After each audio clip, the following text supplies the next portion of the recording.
Bienvenue à tous et à toutes pour ce live du baromètre d'alerte sur la situation des droits humains au Brésil 2020. C'est la deuxième édition de ce baromètre qui a été créé par la coalition Solidarité Brésil. Alors merci à vous tous, vous toutes, qui nous suivent en direct ou qui nous regarderont ensuite plus tard. Alors je me présente, je m'appelle Floriane Louvet, je suis du CCFD Terre Solidaire. Mais je vous accueille au nom de toutes les organisations de la Coalition Solidarité Brésil, à savoir ACT UP Paris, AMAR, ATAC Brésil, le CCFD donc, CDTeam, CEDAL, le CRID, le Comité des Amis des Sans-Terre, le CSIA Nitassinan, FAL, France Liberté, Internet sans frontières, JITPA, Planète.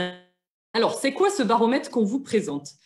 En décembre 2018, s'est formée la coalition Solidarité Brésil, je vous l'ai dit, qui regroupe 18 organisations pour dénoncer la criminalisation croissante des mouvements sociaux au Brésil.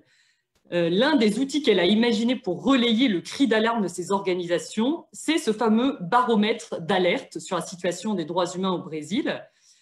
Alors, un baromètre, c'est quoi? C'est un instrument qui nous permet de mesurer la pression. Et là, en l'occurrence, c'est un outil qui nous permet de mesurer la pression subie par la société civile au Brésil.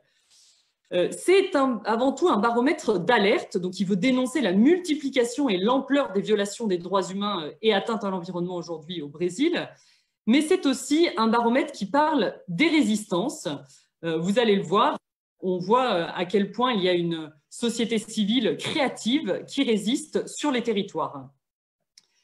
Ce baromètre, il possède deux caractères, parce que sa richesse réside sur deux éléments, à la fois son caractère généraliste, même si on ne prétend pas être exhaustif, on a abordé 11 thématiques clés dans ce baromètre, et d'autre part, c'est un baromètre qui a été fait en lien avec les acteurs de terrain, avec des organisations et mouvements sociaux partenaires qui récoltent et produisent les données sur les droits humains au quotidien.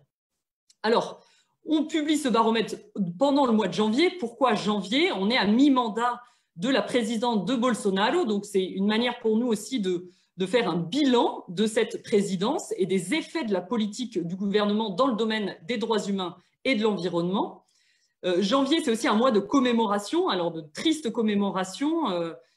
C'est une semaine où il y a une semaine, la dernière semaine de janvier qui est dédiée à la mobilisation contre le travail esclave. C'est aussi une commémoration de la catastrophe provoquée en 2019 par la rupture du barrage de déchets miniers à Brumadinho de l'entreprise Vale. Donc, et en ce moment, en particulier, il y a une actualité qui est celle de la ratification, enfin des négociations autour de la ratification de l'accord entre l'Union européenne et le Mercosur. Et donc, pour nous, la coalition Solidarité Brésil, la signature d'un tel accord ne ferait qu'entériner et aggraver les risques pesant sur l'environnement et les droits humains. Donc, c'est un peu toute cette actualité-là qui fait qu'on publie en ce moment, aujourd'hui, ce second baromètre d'alerte. Alors, peut-être deux précisions d'ordre méthodologique. La première, c'est que ça a été compliqué de récolter des données. La collecte des données, elle s'est heurtée à deux types de difficultés. D'une part, le gouvernement Bolsonaro cherche sciemment à cacher, déformer ou supprimer des informations qui porteraient préjudice à son image. Donc ça, c'est la première difficulté dans la collecte des données. Et la deuxième, c'est que malgré... la deuxième, c'est que nous étions en temps de pandémie, je ne vous l'apprends pas, on est toujours en temps de pandémie, et donc c'est difficile de recueillir des données au plus près du terrain. Mais malgré toutes ces limitations-là, la société civile alliée au monde de la recherche et des universités publiques s'est illustrée dans sa persévérance à aller chercher des données et à renseigner ce qui se passe sur le terrain, à renseigner ce qui se passe au niveau des droits humains.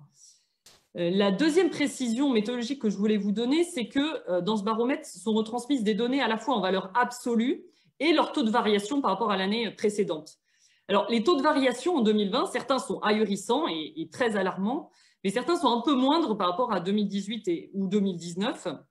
Et il ne faut pas se fier à ces faibles taux de variation, j'ai envie de dire, parce que un important palier a été franchi en 2018 et en 2019. Et donc, l'augmentation en 2020 peut donc apparaître parfois un peu moindre, mais en valeur absolue, elle est toujours tout aussi effarante. Et c'est le cas, par exemple, pour la déforestation. Alors, qu'est-ce qui nous dit ce baromètre? Le constat, il est sans appel, je me répète un petit peu, hein, mais les violences, les violations et les inégalités ne font qu'augmenter, ciblant en particulier les populations historiquement les plus exclues, dont font partie les peuples autochtones et traditionnels, les communautés paysannes, les femmes, les populations noires, les personnes LGBTQI+, les habitants des périphéries, etc. Quelles explications est-ce qu'on peut donner à cette tendance globale? Une première explication, ou plutôt une première non-explication, c'est que la pandémie ne peut pas être une excuse. Certes, elle peut fournir un premier élément d'explication à la détérioration des conditions de vie de nombreux Brésiliens et Brésiliennes, mais ça ne peut pas être la seule excuse, parce qu'elle est arrivée à un moment donné où le Brésil était déjà fortement affaibli par toutes les réformes néolibérales qui démantèlent les droits, les droits les plus fondamentaux. Donc elle est venue exacerber une situation qui était déjà une situation de crise. La deuxième chose, c'est que le gouvernement a une véritable responsabilité. Son discours d'incitation à la haine, c'est un discours qui encourage la violence envers les populations que je vous ai déjà citées. Donc, ce baromètre, plus encore, j'ai envie de dire que le premier, montre les effets concrets de la politique du gouvernement de Bolsonaro sur les droits humains et l'environnement. Cette responsabilité, elle est aussi celle des acteurs économiques. Plusieurs fiches font allusion à l'impunité totale avec laquelle agissent les entreprises, et en particulier les entreprises multinationales. Certaines sont françaises, et donc ça devrait nous interpeller à nous qui sommes français ici. C'est cette manière d'agir de ces acteurs économiques en toute impunité nous montre une véritable irresponsabilité de leur part. Et depuis mars 2017, on sait que la France est dotée d'une loi qui impose aux grandes entreprises françaises un devoir de vigilance sur leurs activités et celle de leurs filiales, fournisseurs et sous-traitants. Donc ce baromètre, il nous rappelle l'importance qu'elle soit respectée, cette loi, et qu'elle soit appliquée et étendue au niveau européen et international. Et enfin, de manière transversale, ce que j'avais envie de dire, c'est qu'on voit bien dans ce baromètre qu'il y a des questions structurelles qui ne sont pas résolues. Et que le niveau de violence, il augmente lorsqu'on croise différentes causes de discrimination possibles. Et c'est le cas notamment des questions de racisme et de violence de genre qui sont un peu structurelles et qu'on retrouve en trame de fond dans toutes les fiches. Et donc, dans chaque fiche, on peut vérifier cette question de l'intersectionnalité. Alors, ce baromètre, je vous l'ai dit, c'est un baromètre d'alerte, mais c'est aussi un baromètre des résistances. Il nous montre comment la société civile résiste. Alors, elle résiste malgré une criminalisation croissante, malgré le fait que les organisations et mouvements sociaux sont montrés comme des terroristes, des ennemis à combattre par le gouvernement. Mais on s'est bien rendu compte, nous, en écrivant ce baromètre, que cette société civile, elle ne baisse pas les bras et qu'elle est très mobilisée, très engagée sur les territoires, qui a fait preuve d'une créativité assez extraordinaire, que ce soit à travers des manifestations spontanées, des collectifs locaux, des actions de plaidoyer, des articulations internationales, etc. On sent un vrai dynamisme et c'est nous aussi ce qui nous donne de l'espérance et c'est pour ça que nous, on a envie d'appuyer cette forme de mobilisation qui est communautaire, qui est territoriale, mais qui se fait aussi dans les espaces de démocratie formelle. Et on l'a vu au moment des élections municipales en novembre 2020, parce que c'était un temps d'élections municipales au Brésil, et où pour la première fois, il y a eu un nombre important de candidatures de personnes noires, autochtones, de femmes, de personnes LGBTQI+, etc. Donc, ça nous montre qu'il y a différentes stratégies aussi au sein de la société civile pour faire avancer les questions des droits. Et enfin, la dernière chose que je voulais évoquer, c'est que pour mener à bien toutes ces actions, les organisations et mouvements sociaux ont su jouer la carte du collectif. Et on voit bien qu'il y a plein d'efforts d'articulation, qu'il y a à travers des plateformes, des cartographies communes, des réseaux, etc., qui s'appuient justement sur la complémentarité des différents acteurs pour pouvoir agir sur le terrain. Voilà un petit peu ce que j'avais envie de vous dire de manière générale, pour vous présenter le baromètre de façon générale. On va rentrer maintenant un peu plus en détail dans ce baromètre en abordant les 3 grands chapitres thématiques. Et je vous propose de tout de suite passer à la question de la justice sociale. On va accueillir Célina Whitaker, qui est du Centre d'études de développement en Amérique latine, donc le CEDAL. Célina, alors je vais juste partager mon écran pour que tu puisses voir en même temps la présentation. Voilà. Célina, je te laisse la parole. Oui, bonjour à toutes et à tous qui nous suivez.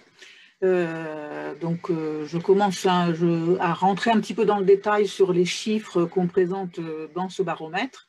Alors, quand on parle d'atteinte aux droits humains au Brésil et ailleurs d'ailleurs, la première chose qui vient à l'esprit, c'est vraiment les discriminations et les violences envers les populations les plus fragiles.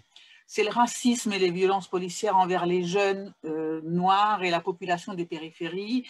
Ce sont les violences faites aux femmes, c'est la discrimination et les violences faites aux populations LGBTQI+. Et tout ça au Brésil dans un contexte où les discours portés par Bolsonaro sont une incitation à la haine, à la violence et à la discrimination. Alors, vous trouverez tous les chiffres que je vais vous donner dans les premières fiches du baromètre, mais je vais vous en donner quelques exemples pour qu'on mesure ensemble l'ampleur de ce qui se passe. Pour parler du racisme et des violences policières, on observe en 2019 une augmentation de 3% des victimes de violences policières par rapport à l'année précédente. Et si on va un peu plus loin, on voit qu'il y a eu pour le premier semestre 2020 une nouvelle augmentation de 6%. Alors ces violences policières, c'est une manifestation en fait du racisme structurel contre les populations noires et des périphéries. Plus de 79% des personnes tuées par la police en 2019 étaient noires. Et ceci en toute impunité. On vous rappelle que moins de 10% des crimes aboutissent à une condamnation. Et Marcia, qui est une mère de mai dont le fils a été assassiné en périphérie de Rio, elle nous dit « Ce qu'ils appellent balle perdue, j'appelle ça impunité ». Et je crois que c'est vraiment ça le sentiment général. Si on passe maintenant à la question des femmes, je vous dresse un tableau rapide, mais qui, j'espère, ça ne va pas trop vous plomber, mais c'est la réalité malheureusement. En ce qui concerne les femmes, en 2019, 3 femmes sur 10 subissent des violences. Et il y a une augmentation de 7% des féminicides entre 2018 et 2019. Alors pour l'année 2020, la situation elle est encore plus compliquée, ou en tout cas elle est très compliquée, parce que du fait des contraintes et de la difficulté imposée par la pandémie, il est plus difficile de porter plainte. Mais par contre, ce qu'on observe, c'est une hausse importante des appels au numéro 190, qui est un numéro qui est dédié aux violences domestiques et sexuelles, et une vraie explosion des récits de violences faites aux femmes sur les réseaux sociaux. Alors, à tout ça, il faut aussi rajouter l'augmentation de la charge de travail domestique en temps de pandémie, avec l'inégale répartition des tâches qui s'est aggravée de façon importante pendant cette période. Je continue ma photo pour vous dire que par ailleurs, le pays est tristement champion des crimes contre les minorités sexuelles. Plus de 50% des personnes LGBTQI+, tuées dans le monde vivent au Brésil. Il s'agit d'homosexuels, de personnes trans, de travestis. Bon. On décompte une augmentation de plus de 47% d'assassinats de personnes trans pour le premier semestre 2020, sans aucune mesure de protection. Et les résultats sont tragiques pour la population LGBTQI+, noire. Tout ça, c'est porté par le discours de Bolsonaro et de ses adeptes. Alors, là encore, je reprends les paroles de Marins, qui est coordinateur de l'association paranaense de la Parade de la diversité, qui nous dit que le gouvernement actuel a légitimé la chasse et l'exécution des personnes qui ne font pas partie du spectre de la famille brésilienne traditionnelle. La LGBT-phobie sort du placard. Et on imagine, en plus, l'effet de l'isolement lié à la pandémie sur cette population, en termes de santé psychologique en particulier. Il y a eu un sondage fait par le collectif Vote LGBT qui nous dit que 43% des personnes qui ont été interrogées ont déclaré que l'impact le plus important de la pandémie était l'augmentation des problèmes de santé mentale.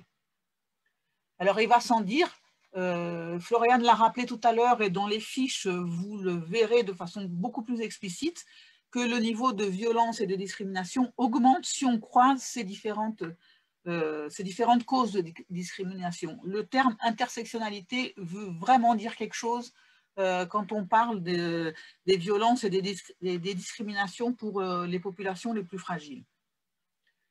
Alors, pour continuer un petit peu ce tour de la situation au Brésil, et au vu de l'actualité, c'est vrai qu'on aurait pu rajouter une fiche sur les effets de la pandémie sur ces populations. Mais on a opté de traiter cette question dans chaque fiche. Alors, vous trouverez sur le baromètre, que vous pouvez aller chercher sur le site lebrésilresiste.org, vous trouverez des éléments plus précis dans chaque fiche correspondante à chacune de ces situations.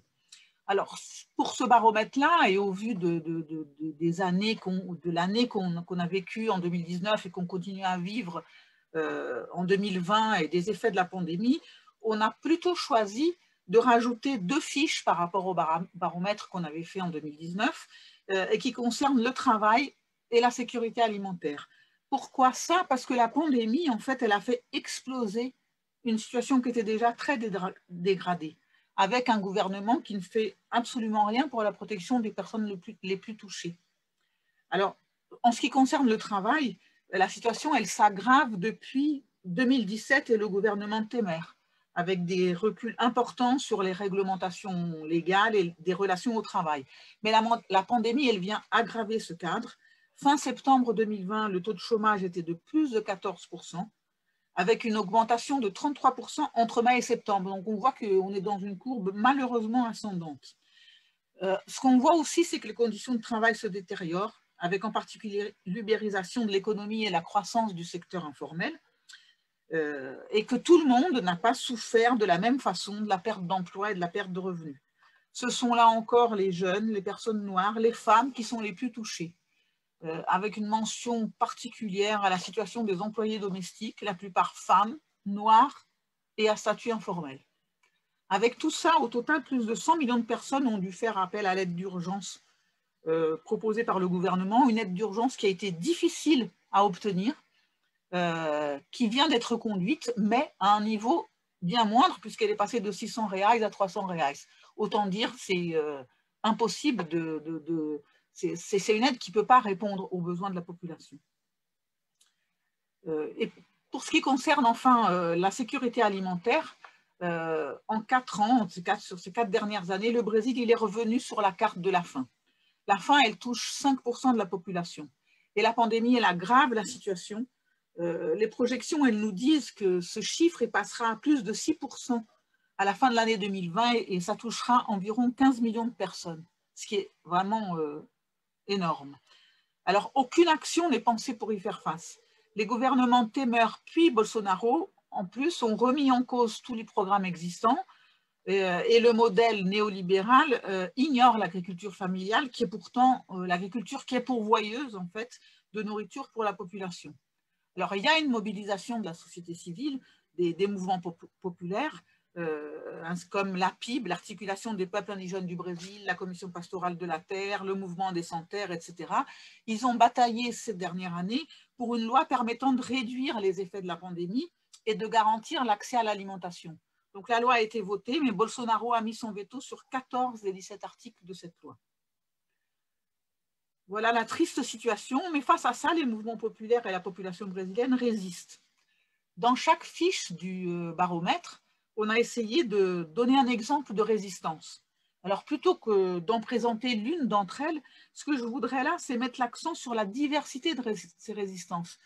Ça montre ce que disait Floriane tout à l'heure, la créativité et l'énergie mobilisée de la société civile brésilienne. Alors, il y a d'abord, bien sûr, les solidarités entre les personnes pour pallier à l'incurie du gouvernement, comme dans le cas, par exemple, des réseaux de soutien psychologique mis en place par les mouvements des femmes, comme les maisons de la diversité, qui sont des lieux d'accueil et de refuge pour la population LGBTQI+, ou encore, par exemple, l'action de solidarité du mouvement des sans-terre, qui a organisé et distribué des paniers solidaires. Il y a aussi, en termes de résistance et d'action, des actions en justice pour faire passer des lois protectrices, comme par exemple l'action contre les violences policières à Rio, qui demande que les violences contre la population des périphéries soient reconnues et soient punies. Alors, c'est intéressant de voir que l'intervention du STF, du Suprême Tribunal fédéral, en faveur de certaines mesures de protection, a donné des résultats spectaculaires. Et on a noté que du 5 au 19 juin, par exemple, le nombre de morts liés aux violences policières a diminué de plus de 75%. Comme quoi, on peut faire des choses. C'est donc une première victoire, mais la mobilisation est continue pour que ces lois et ces actions puissent continuer dans le temps. On pourrait aussi parler dans ce type de mobilisation-là, et comme l'a cité Florian, la mobilisation des personnes noires et LGBTQI+, pour les élections municipales. Il y a eu presque 300 candidatures trans au Brésil pour les élections de novembre, et au moins 30 personnes ont été élues, contre 8 en 2016. La société se mobilise. Enfin, un autre type de résistance que je voudrais citer, c'est celle des municipalités, qui se mettent en action pour pallier là aussi à la non-action du gouvernement. Un des exemples qu'on cite dans le baromètre, c'est le programme Revenu de base des citoyens, qui est basé sur un mix entre une monnaie locale et l'appui à l'économie locale, qui est porté par la municipalité de Marica dans l'état de Rio depuis 2013, mais que maintenant, une quinzaine d'autres municipalités cherchent à reproduire aujourd'hui, en fait, pour faire face à l'urgence de la pandémie et de la situation sociale de la population et à l'inaction totale du gouvernement brésilien. Voilà, très très rapidement, avec beaucoup de chiffres que vous pourrez retrouver dans les baromètres, une petite image de ce qui se passe au Brésil. Alors, je trouve que c'est à nous maintenant ici d'apporter visibilité et appui à ces luttes et à cette population qui résiste. Merci beaucoup. Je repasse la parole à Florian, peut-être. Merci beaucoup. Merci pour cette présentation. On va tout de suite continuer en s'intéressant maintenant à la justice environnementale. Et je vais laisser la parole à Lucie Maupilier, qui est du Secours catholique Caritas France. Bonjour à tous, merci Floriane. Pour la partie sur la justice environnementale, l'une des notions clés qui ressort, c'est celle du territoire. En fait, dans un pays où finalement deux modèles s'affrontent, on a plutôt celui de l'agrobusiness, tourné vers la surexploitation des ressources et l'exportation, s'oppose à celui des communautés paysannes, traditionnelles ou autochtones, qui, elles, cherchent plutôt à préserver la vie et les écosystèmes. Donc, avec l'arrivée de Temer, puis Jair Bolsonaro au pouvoir, on constate deux choses. Tout d'abord, que le processus de redistribution des terres est à l'arrêt. Ici, nous, ce qui nous semble important de souligner, c'est que de nombreux Brésiliens ne sont pas propriétaires des terres qu'ils cultivent. Et donc, la réforme agraire, encadrée par la Constitution, a une grande fonction sociale. Elle permet de redistribuer les terres aux populations qui n'en ont pas, aux familles agricultrices sans terre, qui sont donc confrontées à de nombreuses difficultés. Et l'une des premières mesures du gouvernement Bolsonaro a été de paralyser cette réforme, ce qui a facilité l'accaparement des terres par les entreprises minières et d'agrobusiness. Aussi, en 2020, toutes les institutions chargées de la réforme agraire sont dirigées par des acteurs politiques opposés au partage des terres. Et ce sont ces mêmes acteurs qui bénéficient d'une encore plus grande impunité pendant la pandémie, où les restrictions sanitaires empêchent les instances de régulation environnementale de faire leur travail. Ensuite, la formalisation et l'institutionnalisation des droits de propriété, mais aussi d'exploitation des terres par les peuples autochtones est plus que menacée en ce moment. Pourtant, l'article 231 de la Constitution garantit ce droit de reconnaissance de propriété aux peuples autochtones. Donc ici, nous, le baromètre nous parle de l'arrêt du processus de démarcation des terres, mais aussi du non-respect et de l'invasion des terres déjà démarquées et supposément protégées. Donc en fait, non seulement il n'y a pas de redistribution des terres, mais les terres actuelles destinées aux communautés paysannes traditionnelles et autochtones sont menacées, et ces accaparements de terres ont des conséquences directes sur l'environnement et les populations. Donc en cela, le baromètre nous permet de dresser un second constat, celui du fort recul de la frontière agricole, qui a bien sûr des conséquences dramatiques sur les territoires. Donc tout d'abord, la déforestation, qui est intimement liée à l'expansion de cette frontière agricole et qui est la manifestation par excellence de l'absence totale de préoccupation environnementale du gouvernement. Ici, on parle quand même de terres indigènes et de réserves naturelles qui sont occupées illégalement par des entreprises d'agrobusiness, qui sont d'ailleurs encouragées à étendre la surface de leurs exploitations en s'accaparant des terres, comme nous l'avons déjà mentionné, mais aussi en déclenchant des incendies criminels dans des biomes essentiels, comme l'Amazonie, le Cerrado et le Pantanal.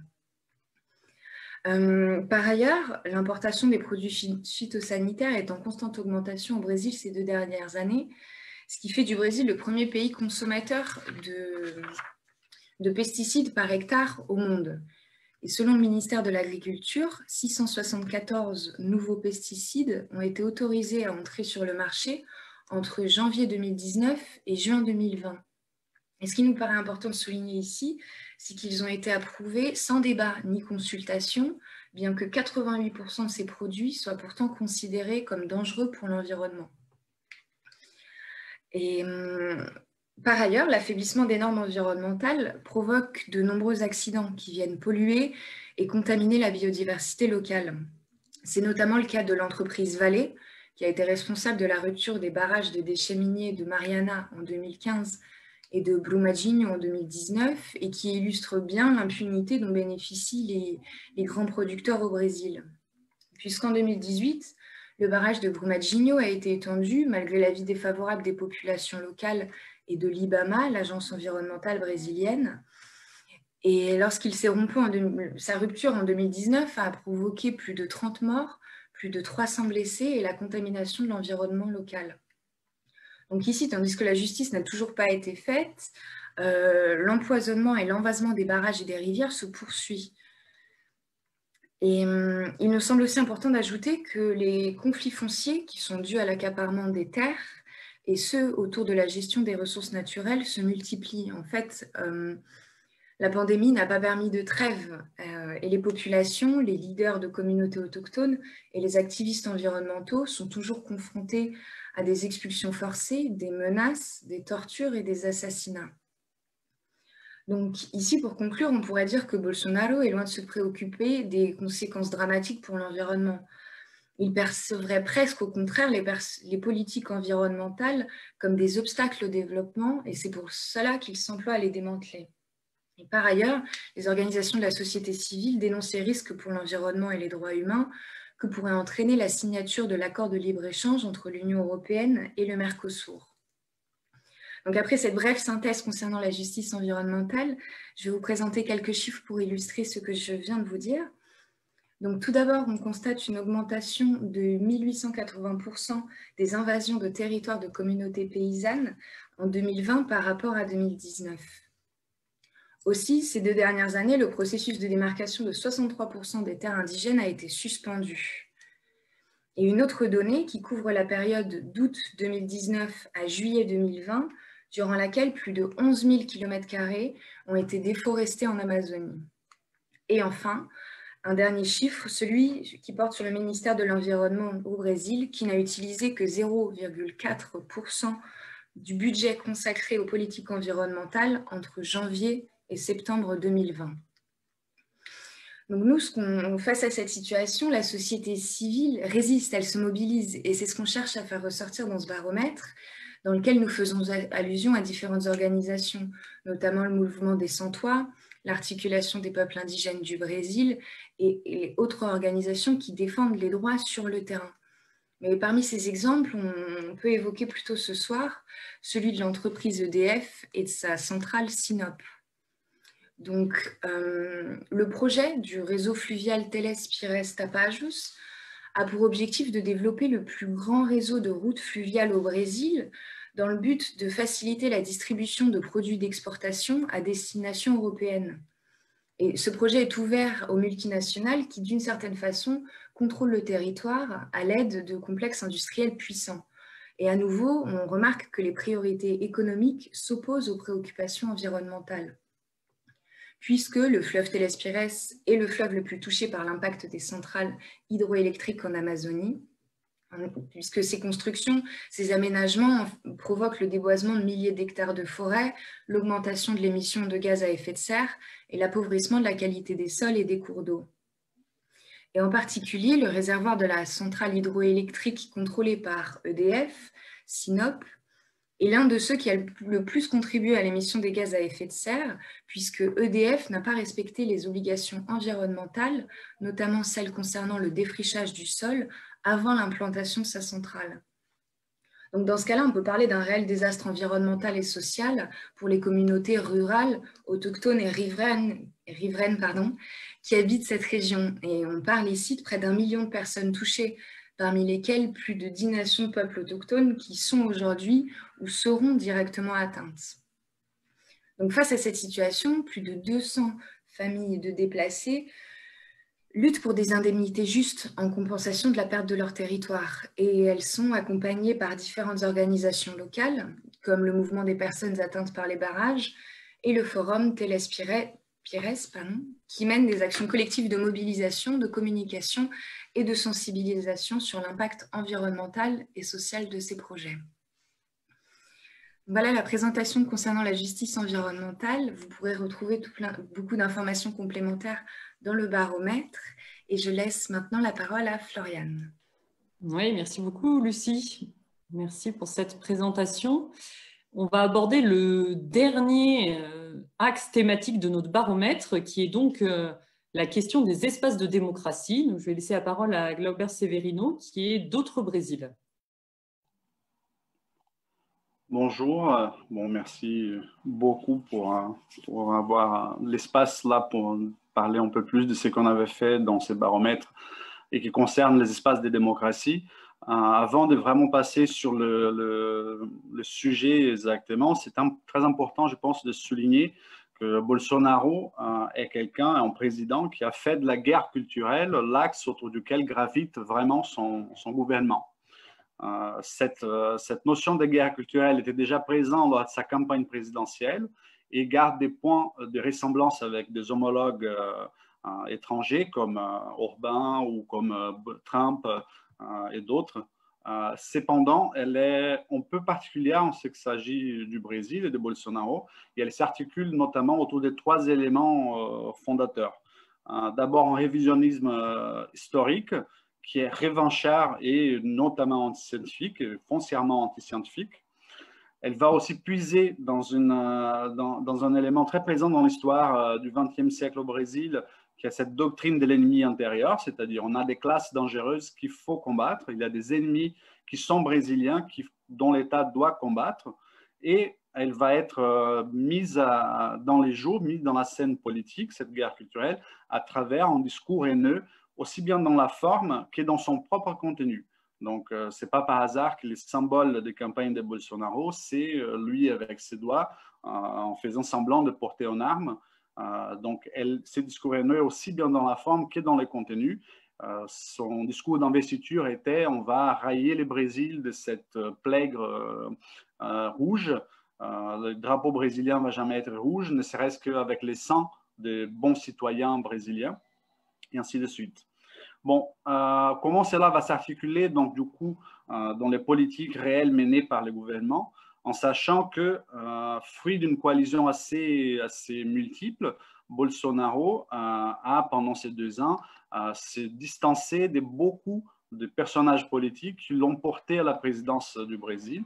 Et ce qui garde l'unité aujourd'hui du gouvernement Bolsonaro, c'est justement cette notion de guerre culturelle, cette notion de combat contre tout discours qui soit à minima progressiste, tout discours qui soit contraire à son idée des Brésil, des citoyens des biens, et ainsi de suite. Dans les plans de l'éducation, cette guerre culturelle va se montrer va s'articuler autour de deux éléments centraux. Il faut d'abord rappeler aussi que Bolsonaro, depuis longtemps, était un allié du mouvement conservateur École sans parti, un mouvement qui prône l'élimination de tout aspect, pour eux, dit idéologique au sein de l'éducation, c'est-à-dire toute pensée critique, toute forme de contestation intellectuelle au sein de l'enseignement, de l'éducation supérieure, éducation primaire et éducation secondaire également.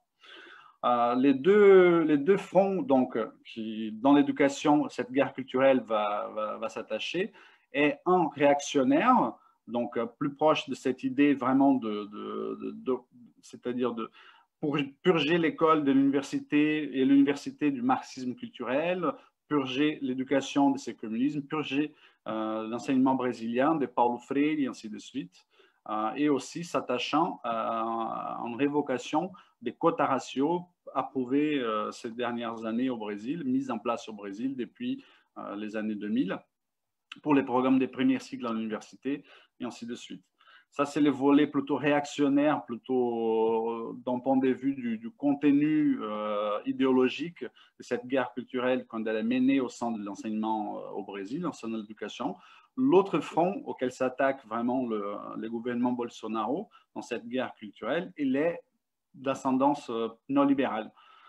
C'est à partir des coupes budgétaires assez drastiques et en méprisant ouvertement notamment l'allocation des ressources financières et humaines pour les sciences humaines et sociales, jugées pas assez rentables, que Bolsonaro et son gouvernement vont s'attaquer à l'éducation critique ou à l'éducation au moins formatrice des citoyens dans un cadre plus large. Il est important de souligner, notamment pour les volets réactionnaires, que toute une série d'entraves aux libertés et à l'autonomie académique ont été mises en place ces dernières 2 ans. Et là, on va des déclarations haineuses de Bolsonaro contre des intellectuels au négationnisme scientifique très clair et très présent à Bolsonaro. Et on fait les frais de ces négationnismes scientifiques dans un moment de pandémie. Je ne vais pas vraiment entrer dans les détails ici, mais on voit que la situation brésilienne face à la pandémie, elle est catastrophique dans une grande mesure par ces négationnismes scientifiques de Bolsonaro. Mais, comme je disais, donc ces entraves d'ordre réactionnaire, d'ordre idéologique de Bolsonaro vont aussi se voir dans l'ingérence du gouvernement fédéral dans la nomination, par exemple, des présidents d'université à l'insu du choix fait par les communautés académiques dans chaque université. On a aujourd'hui plusieurs présidents d'universités qui ont été choisis par Bolsonaro, malgré le fait qu'ils étaient les dernières des listes académiques, les dernières des listes des élections faites dans les universités. En ce qui concerne donc les deuxièmes fonds, c'est-à-dire les fonds d'ascendance plutôt néolibérale, le gouvernement donc a cherché et a réussi à asphyxier l'enseignement supérieur public, notamment au Brésil, et a essayé pendant pas mal de mois cette année 2020 de aussi bloquer tout ce qui était de l'ordre des ressources financières pour l'éducation fondamentale au Brésil. Donc la loi budgétaire pour l'année 2021, donc ce qu'on va voir cette année, prévoit, elle, en coupe pour l'enseignement supérieur de l'ordre de 4,2 milliards de reais au Brésil. Ça représente 18% de la réduction vis-à-vis de l'année 2020. Une conséquence donc du coup de cette guerre culturelle, elle est menée dans plusieurs secteurs de la vie sociale brésilienne. Donc une des conséquences de cette guerre culturelle, c'est justement que la violence politique, qui n'est pas nouvelle au Brésil, ne cesse en fait que d'augmenter. En 2019, par exemple, on a eu 3 fois plus de cas d'agressions et d'attaques, de menaces faites à des élus ou des candidats et candidates qu'en 2016. On a vu en 2019 un épisode de violence politique tous les 3 jours, ce qui place le Brésil comme un des pays les plus violents pour des candidats et des candidates ou des élus éventuels. En 2020, donc une année électorale, l'année municipale brésilienne, jusqu'au 1er septembre, donc avant que la campagne électorale vraiment s'entame au Brésil, les pays ont observé donc du coup une augmentation de 37% des cas par rapport à la même année 2016. Enfin, dans la dernière ligne droite des élections municipales, donc les mois de novembre notamment, on a répertorié 100 cas de violences politiques par jour au Brésil. Ce sont des violences, soit violences physiques directes, soit des menaces faites à des élus et à des candidates, soit des agressions verbales et des injures. Comme les autres formes de violence au Brésil, c'est là que s'articule aussi avec cette notion de doctrine de sécurité nationale, des classes dangereuses, des groupes sociaux dangereux. Les menaces et agressions et la violence politique, elles ciblent des groupes précis d'élus, généralement les femmes noires ou autochtones et les personnes LGBTQI. En même temps, Jair Bolsonaro, c'est ce qui est le plus étonnant, alimente en permanence la violence contre la presse par ses discours discours fondé sur la désinformation et qui cherche constamment à démoraliser, calomnier et menacer des journalistes. Il a littéralement menacé des journalistes de vive voix. L'impunité de ces violations commises à l'encontre de la presse s'est considérablement aggravée donc, au cours des années 2019 et 2020. La Fédération nationale des journalistes, par exemple, a rapporté 299 attaques contre la presse par le président Bolsonaro entre janvier et octobre 2020. Cela veut dire une attaque par jour. Chaque jour, dans l'année 2020, de janvier à octobre, Bolsonaro a commis au moins une attaque contre des journalistes dans cette période. Cela dépasse bien sûr la seule action du président parce qu'on voit qu'au Parlement brésilien, de nombreux projets de loi visent également à restreindre, voire criminaliser les activités des journalistes et des médias, notamment des médias libres, des médias pas liés nécessairement aux grands groupes mainstream, quoi. Néanmoins, face à cette situation, à cette guerre culturelle, la société civile brésilienne s'organise aussi pour résister. Comme disait déjà Céline par rapport aux élections municipales, des mouvements, par exemple, comme la Coalition Noire pour les droits ou l'Articulation des peuples autochtones du Brésil, leur action a permis à ces élections municipales 2020 voir un nombre record de femmes candidates. Et pour la première fois, on a eu plus de candidats noirs que candidats blancs, et candidates noires et candidates blanches. Les candidatures des personnes autochtones aussi ont considérablement augmenté d'environ 26% lors de ces élections, tandis que celles des femmes autochtones ont augmenté de 49%, donc de moitié par rapport à 2016. Une autre forme de résistance que j'aimerais souligner pour finir, c'est que ça concerne notamment les attaques à la liberté d'expression, à la presse et aux médias au Brésil. Donc, le Forum national pour la démocratisation de la communication, le FNDC, en partenariat avec plusieurs organisations de la société civile au Brésil, mène depuis 4 ans une campagne qui s'appelle « Calar Jamais », se taire jamais. C'est une campagne qui est diffusée principalement sur les réseaux sociaux et elle consiste dans une plateforme en ligne qui permet de dénoncer en direct ce qui se passe dans ces domaines dans tous les pays. Chaque semaine, le FNDC suit donc des cas de répression, des manifestations des rues, des censures privées ou judiciaires des contenus sur les réseaux sociaux, des violences contre les professionnels de la communication, du démantèlement des canaux de communication publique ou des réductions des voix dissidentes dans les salles de presse, ce qui est malheureusement monnaie courante dans le gouvernement Bolsonaro. Et donc, pour finir toujours avec une petite note d'optimisme, même si c'est très compliqué dans la situation actuelle.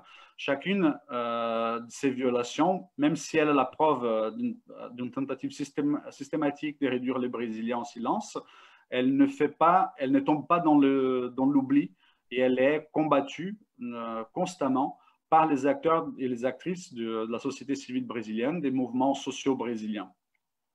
Donc ça, pour nous, ce qu'on a vu aussi, c'était un regain de la mobilisation de plusieurs acteurs et actrices, de plusieurs mouvements sociaux face à cette guerre culturelle menée par Bolsonaro et qui aujourd'hui est l'élément agglutinateur, l'élément central de son gouvernement et l'élément qui empêche que son gouvernement tombe complètement à l'eau et disparaisse. Bon, j'ai déjà dépassé 2 minutes, donc je vous laisse, Floriane, reprendre la parole. Merci beaucoup.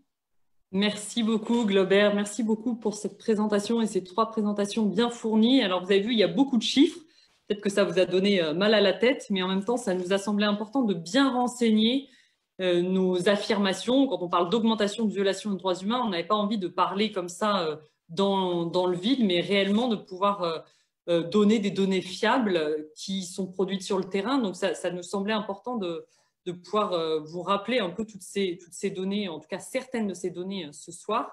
Et comme vous avez pu le voir, il y a à la fois vraiment cette dimension d'alerte, cette dimension de dénonciation pour nous, mais aussi en même temps cette dimension de résistance d'une société civile qui agit sur les territoires. Alors, on va approcher de la fin de ce webinaire. Peut-être qu'il y a quelques questions que Rosemay pourrait nous poser. S'il y a des questions qui ont été posées pendant les interventions, n'hésitez pas d'ailleurs si vous en avez d'autres qui vous démangent, à les déposer dans les commentaires en bas de la vidéo. Je te laisse la parole, Rosemay. Oui, alors on n'a pas encore eu de questions, mais ce que l'audience peut se demander, c'est d'où proviennent justement toutes ces données qui ont été données à travers les chiffres, les différents chiffres qui ont été évoqués, ou comment ils ont été récoltés exactement. Alors, donc une première question sur l'origine des données. Je ne sais pas si l'un de vous a envie de répondre. Glaubert? Moi, juste quelques éléments, mais je pense que Florian aussi, plus en mesure. Mais ces données, ils sont issus de travaux faits au Brésil par des observatoires, par des fédérations des corporations comme la Fédération nationale des journalistes, comme le Forum de sécurité publique au Brésil, par des mouvements sociaux aussi, ou par des associations et des ONG au Brésil comme la Commission pastorale de la terre, le Conseil indigéniste missionnaire. Et donc, du coup, nous, on ne produit pas des données, ces baromètres ne produisent pas des données nouvelles, ces baromètres systématisent des données déjà existantes au Brésil et produites par nos partenaires déjà historiques, soit du CCFD, soit d'autres Brésil, soit de CEDAL, Secours catholique, et ainsi de suite. Donc, juste pour faire court. Ces données sont toutes accessibles et sont citées dans les baromètres, notre débat de page, pour que vous puissiez consulter ces données dans leur source originelle, mais ils sont en portugais. Donc, c'est pour ça aussi le travail de traduction est très important. N'hésitez pas à aller regarder aussi sur le site. Vous avez le baromètre que vous pouvez télécharger en détail, mais vous avez aussi le baromètre un peu dispatché dans différentes pages du site et qui vous permettent d'aller voir directement justement les sources en suivant les liens qui vous sont proposés. Et ça peut être l'occasion justement de découvrir peut-être l'une ou l'autre de ces organisations qui produisent des données que je vous disais parfois de façon très militante et sans financement et de façon à renseigner ce qui se passe sur les territoires. Célina. C'est juste pour ajouter un petit élément aussi pour vous expliquer pourquoi on fait un baromètre qui paraît lourd et avec beaucoup de données, parce que le fait de ne pas les avoir, ça participe à l'invisibilisation de tout ça. C'est comme si tout ça ne se passait pas, en fait. On n'a pas les données, donc on peut nous rétorquer que c'est que des impressions, que ça ne se passe pas, etc. Et la difficulté, en fait, au Brésil, pour récolter, pour produire ces données, c'est un combat, et c'est un combat qui est nécessaire pour éviter cette invisibilisation. Et donc, d'où l'importance et d'où le côté militant, en fait, de l'ensemble des institutions qui récoltent ces données au Brésil. Et voilà, moi, je voudrais saluer leur travail parce que c'est un élément essentiel contre l'invisibilisation de ce qui se passe actuellement au Brésil. Voilà.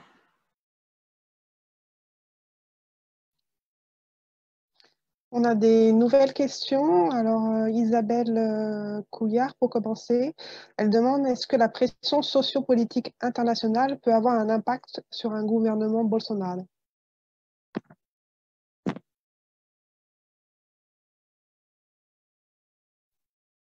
Alors, est-ce que quelqu'un veut se lancer? Je ne vais pas monopoliser la parole non plus, mais c'est déjà le cas. Juste pour répondre, parce que, par exemple, si on prend l'action internationale faite par l'articulation des peuples autochtones du Brésil. Ils ont commencé le gouvernement Bolsonaro avec une campagne qui s'appelle « Sangue autochtone, pas une goutte de plus ». Cette campagne s'est développée et ils ont, à partir de là, lancé une nouvelle campagne avec d'autres acteurs, d'autres partenaires en Europe et aux États-Unis, la campagne « Defund Bolsonaro », donc définanciariser Bolsonaro, désinvestir le gouvernement de Bolsonaro.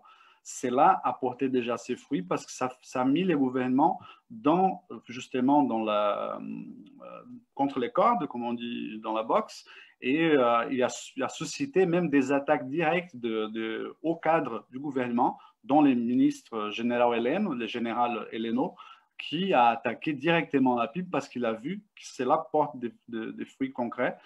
Les plans Amazonie avec la Norvège, l'Allemagne est mis en stand-by en ces moments en fonction justement de l'articulation des peuples autochtones, de la campagne du lobby citoyen, si on veut utiliser ces termes que j'aime pas trop, mais les mots me manquent pour en parler un peu plus.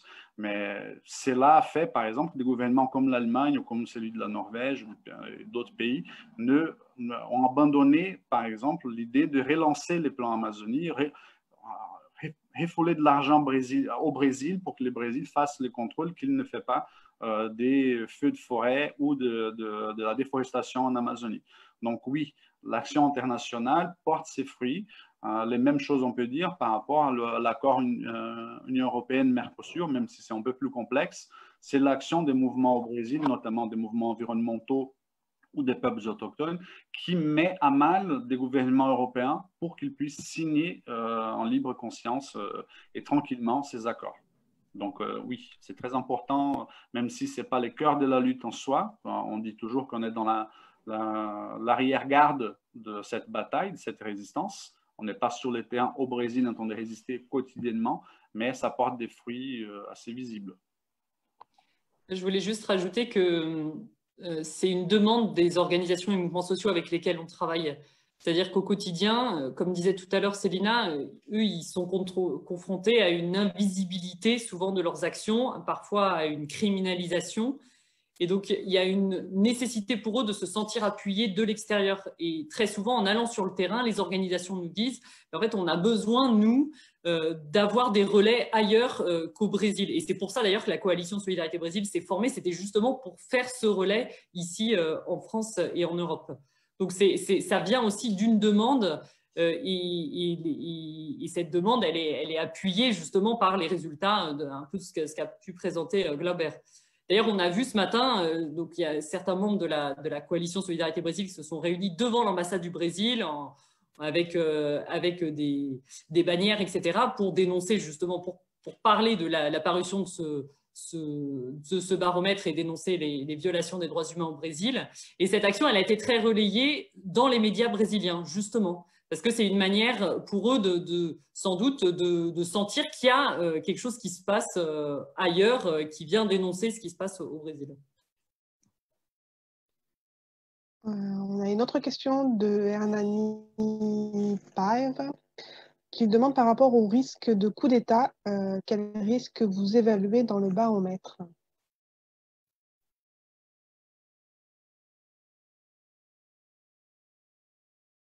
C'est une question assez actuelle, le coup d'État, les risques de coup d'État. C'est un peu difficile de répondre du coup. Je peux dire des choses, mais vas-y, Célina, je ne veux pas non plus... Non, mais c'est je pense que l'envie de la part de Bolsonaro, elle est très présente. Ça, on ne peut pas nier. Après, ça demande plus de conditions vraiment concrètes, c'est-à-dire il faut l'appui des secteurs soit armés.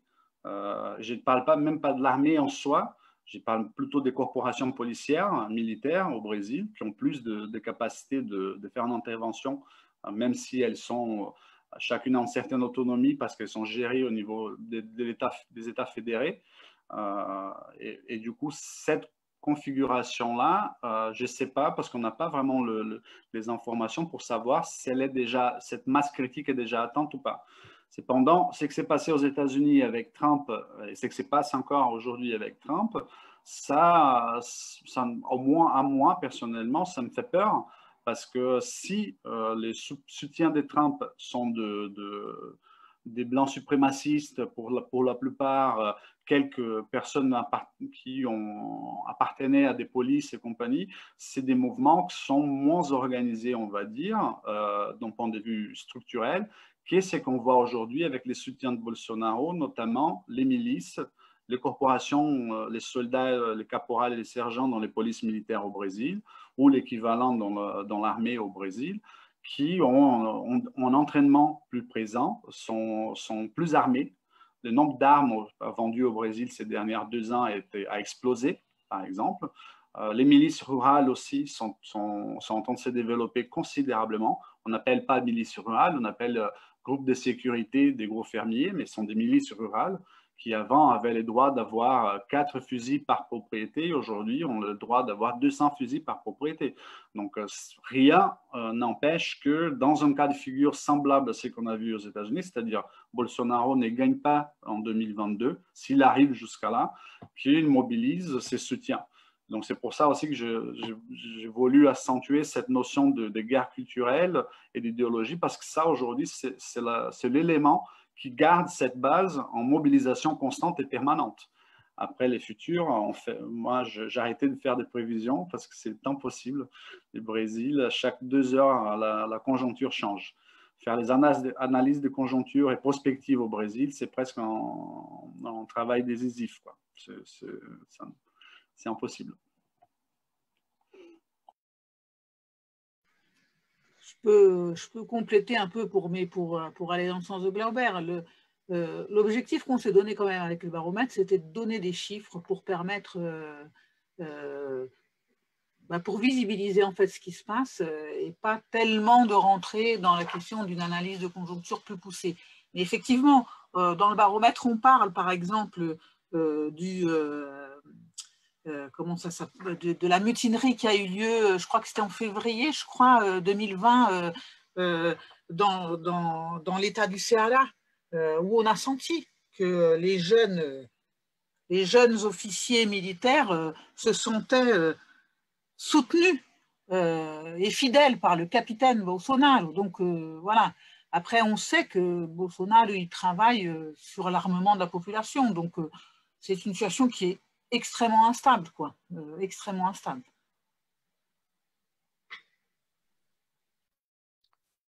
On a une autre question d'Olivier Réchauchère. Il demande qu'est-ce qui explique le recul sur la sécurité alimentaire. Je crois que je peux répondre assez rapidement, juste pour dire qu'en fait, il y a eu pendant tous les gouvernements, Lula et Dilma, tout un effort fait, en fait, pour la sécurité alimentaire, avec en particulier un amendement constitutionnel qui inclut l'alimentation comme un droit social qui doit être garanti par l'État. Ce qui se passe, c'est que depuis 2016, avec d'abord le gouvernement de Temer, puis ensuite le gouvernement de Bolsonaro, il y a tout un ensemble de programmes politiques qui ont été soit annulés, en tout cas drastiquement réduits, en fait, hein, comme le programme d'acquisition des aliments, le programme d'alimentation scolaire, le programme des citernes, voilà. Tous ces programmes-là ont eu au moins leur budget complètement réduit. Et quelque chose d'important qui s'est passé, en fait, en tout début 2019, au moment de l'élection, juste après l'élection de Bolsonaro, c'est que le Conseil national de sécurité alimentaire, le CONSEA, donc qui regroupait justement, y compris des organisations de la société civile et qui contribuait de façon très importante et très concrète à la mise en place de ce politique publique, il a été supprimé. Donc en fait, c'est ce qui explique ce recul de la sécurité alimentaire, c'est un je m'en foutisme total du gouvernement par rapport aux populations. Et du coup, une politique économique totalement néolibérale qui ne pense pas du tout à cet aspect-là des questions. Un recul très très fort de l'ensemble des programmes qui allaient dans le sens de garantir en fait le droit à l'alimentation pour tous. Un point peut-être important et que tu as évoqué, Célina, c'est que je crois que le Brésil s'est vraiment illustré sous les ères Lula et Dilma par la co-construction de politiques publiques entre l'État et la société civile. Et le fait que la société civile participe à la création de politiques publiques a fait justement que ces politiques publiques qu'a évoqué Célina, le programme d'acquisition des aliments, etc., qui sont des programmes d'achat public qui garantissent des débouchés pour les agriculteurs et les agricultrices familiaux d'un côté, puis qui garantissent en même temps une alimentation saine à une grande partie de la population. Ces programmes-là, ils sont nés aussi parce que la société civile qui travaille ces sujets-là, d'agroécologie, d'agriculture familiale, etc., depuis des années, avait contribué à la création de ces programmes. Et comme tous ces conseils, alors là, on est dans le domaine de l'alimentation, mais en fait, dans le domaine environnemental, dans plein d'autres domaines, en fait, tous ces conseils ont été supprimés avec l'arrivée de Temer puis de Bolsonaro. Et donc, ça explique énormément de recul sur la notion de droit. Donc là, sur la question du droit à l'alimentation, mais aussi sur d'autres questions. Oui, alors Walter Preston remarque derrière Glober un bel hommage à Marielle Franco et il demande où en sommes-nous sur l'élucidation de son assassinat.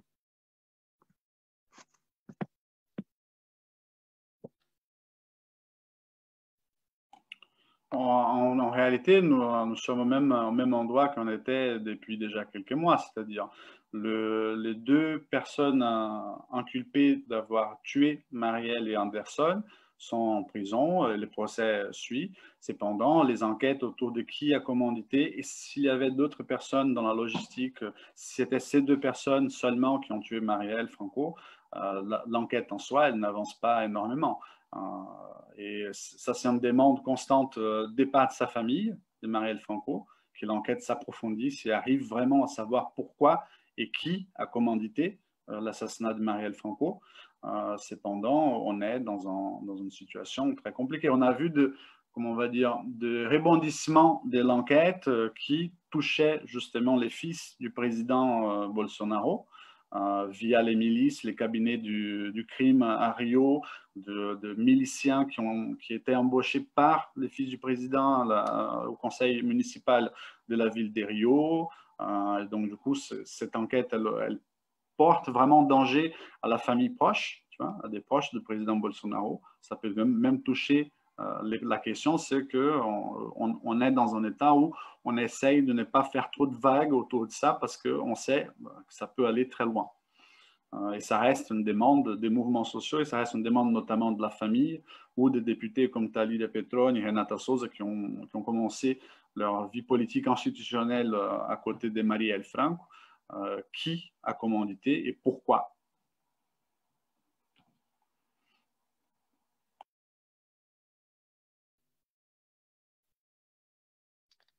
Une dernière peut-être question de l'audience. Sylvie Michaud demande quel rôle les églises jouent-elles aujourd'hui?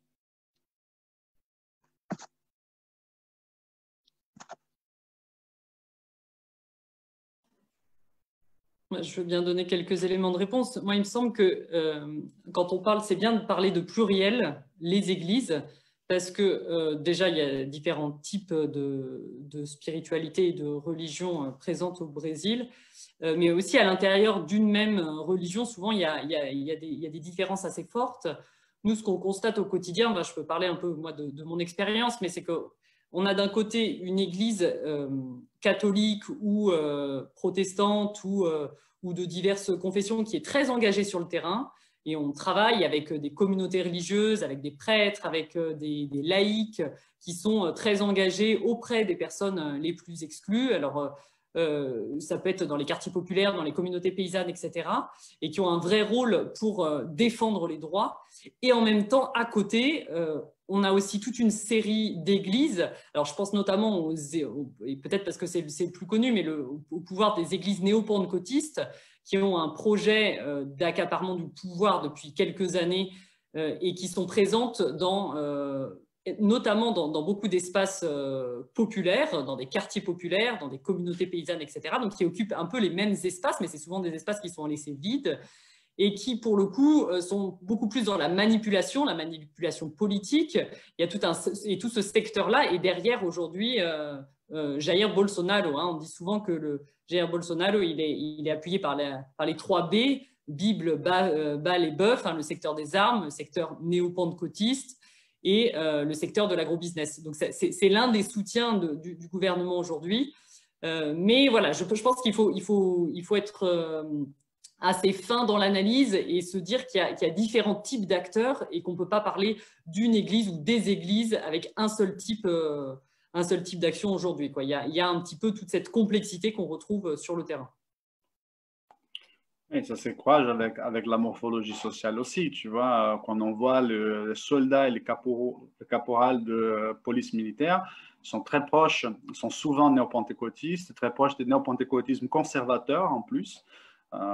Et en même temps, on a un mouvement assez petit, mais de néo-pentecôtistes pour l'état de droit, les néo-pentecôtistes pour la laïcité. Donc, comme disait Floriane, ces contradictions existent. Donc, du coup, c'est très compliqué de parler, je suis d'accord avec elle dans ce sens-là, mais Je pense que c'est aussi important de voir que Bible, Bâle et Bœuf, ils s'entremêlent aussi. Des gros producteurs fermiers, d'agrobusiness, qui utilisent des milices, des policiers, des sergents, et ainsi de suite, qui parfois ou souvent sont proches de ce groupe de la Bible, et ainsi de suite. Quoi. Les choses s'entremêlent.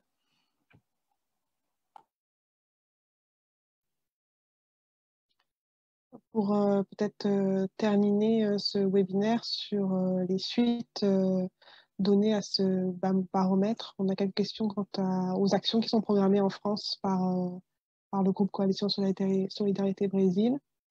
Et aussi, on peut se demander comment apporter son soutien à la société civile brésilienne depuis la France. Oui, alors je veux bien commencer en donnant quelques éléments. Nous, depuis la Coalition Solidarité Brésil, on vous appelle à devenir des brésistants et des brésistantes. On vous appelle à entrer en brésistance. Depuis l'année dernière, on a commencé à constituer un réseau de personnes qui s'engagent ici en France sur les questions qui touchent le Brésil. Donc, une des propositions qu'on vous fait, justement c'est d'entrer en brésistance et vous pouvez pour ça aller sur notre site, donc le brésilresiste.org. Vous verrez qu'il y a un petit onglet, il y a un onglet se mobiliser et puis vous avez la possibilité de nous rejoindre, de laisser votre contact pour qu'on vous envoie les différentes actions et mobilisations qu'on pourra faire dans les temps à venir. Alors c'est vrai que l'année 2020 a été un peu particulière, elle a été particulière un peu pour tout le monde avec cette question de la pandémie, donc les mobilisations en direct ont été un peu plus compliquées. Mais malgré tout, on propose dès à présent des actions de mobilisation. Alors, je peux vous en évoquer quelques-unes. La première, c'est celle de vous prendre en photo et de nous envoyer ensuite à l'adresse de la coalition votre photo. Il y en a certains parmi vous, peut-être qui nous écoutez, qui l'ont déjà fait, parce qu'on en a déjà reçu pas mal. Et la proposition, c'est de se prendre en photo la main face à soi, comme vous voyez là, en signe pour dire stop. Et nous, ensuite, on rajoute le cadre de la campagne Le Brésil résiste. Et c'est une manière pour nous, ensuite, d'utiliser ces photos en mosaïque, etc., pour montrer justement qu'ici, en France, il y a des personnes qui se mobilisent. Donc ça, c'est une des mobilisations possibles. Une autre, c'est là où vous êtes, que ce soit dans votre famille, avec vos amis, si vous êtes professeur dans une école, dans un lycée, un collège ou dans votre association, d'animer des temps autour du Brésil pour faire connaître la réalité. Et pour ça, vous pouvez vous appuyer sur le baromètre, mais vous pouvez aussi vous appuyer sur des animations pédagogiques qu'on a pensées. Il y a des versions à la fois individuelles et collectives. Elles ont été même pensées pour le format confinement, donc elles peuvent être faites virtuellement.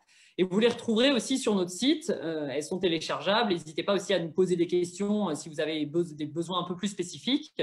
Le réseau de Brésistants a déjà reçu d'ailleurs un kit de Brésistance avec des jeux, etc., pour pouvoir plus travailler avec les jeunes. Donc il y a toute une série d'outils qui peuvent être utilisés, que vous pouvez utiliser là où vous êtes. Et j'ai envie de dire, même si c'est un petit groupe de 4-5 personnes, c'est intéressant de pouvoir discuter de cette réalité au Brésil. Et puis, de manière plus générale, je crois de pouvoir relayer les informations. Ce qui se passe en France, enfin ce qui se passe au Brésil ici en France, c'est essentiel. Et vous pouvez aller aussi sur des sites. Autre Brésil a un site en français qui traduit énormément d'articles brésiliens. Donc, si vous n'êtes pas lusophone, ça peut être l'occasion de vous renseigner sur l'actualité brésilienne. Et puis, toutes les organisations de la coalition ont beaucoup d'actions sur le Brésil. Donc, n'hésitez pas à aller sur le site des différentes organisations pour justement vous renseigner de manière un peu plus précise. Je ne sais pas si vous voulez ajouter quelque chose. Moi, je voudrais insister en fait sur ce que dit Floriane. Le principal rôle de la coalition, c'est de faire savoir, c'est de lutter contre l'invisibilisation de la situation, de la résistance, de ce que font les Brésiliens là-bas, de faire savoir, de faire que ce Brésil qui résiste et cette connaissance de la situation terrible ne soit pas invisibilisée. Et là, en fait, on a besoin de tout le monde, en fait. Plus on sera à porter, en fait, ce qui se passe là-bas, à faire savoir, à diffuser, mieux ce sera. On a vraiment besoin de tout le monde. Alors, on propose un certain nombre d'outils. à vous aussi d'en imaginer d'autres et de les partager avec nous si vous avez d'autres idées. Je pense que c'est vraiment le point clé de notre action et de notre action en lien avec les mouvements là-bas. Faire savoir ce qui se passe, faire savoir les résistances et faire monter la pression internationale parce qu'elle est nécessaire et elle est importante. Après, la coalition, elle peut rentrer sur des actions un peu plus de plaidoyer, etc. On est impliqué maintenant sur ce qui se passe autour de la signature du Mercosur. Donc, il peut y avoir des actions de ce type-là aussi par la coalition. Bon, c'est vrai que cette année 2020, comme l'a dit Floriane, a été tellement compliquée que bon, on a avancé aussi avec nos moyens de bénévoles que nous sommes. Voilà, il peut y avoir des actions de ce type-là, mais moi, je voudrais retenir cette idée de faire savoir, de lutter contre l'invisibilisation, parce que c'est la pire des armes, en fait, qu'ils ont dans leur pouvoir, en fait. Voilà, ben, un grand merci à toutes et tous d'avoir participé à ce webinaire. Merci à toutes les personnes qui sont intervenues, à toutes les personnes qui nous ont aidés au niveau technique, à toutes les personnes de la coalition qui sont très mobilisées, et puis voilà, à vous toutes et tous pour toutes vos actions futures ou déjà présentes. Bonne soirée et puis à très bientôt. N'hésitez pas à aller sur notre site lebrésilresiste.org. Bonne soirée à tous et toutes.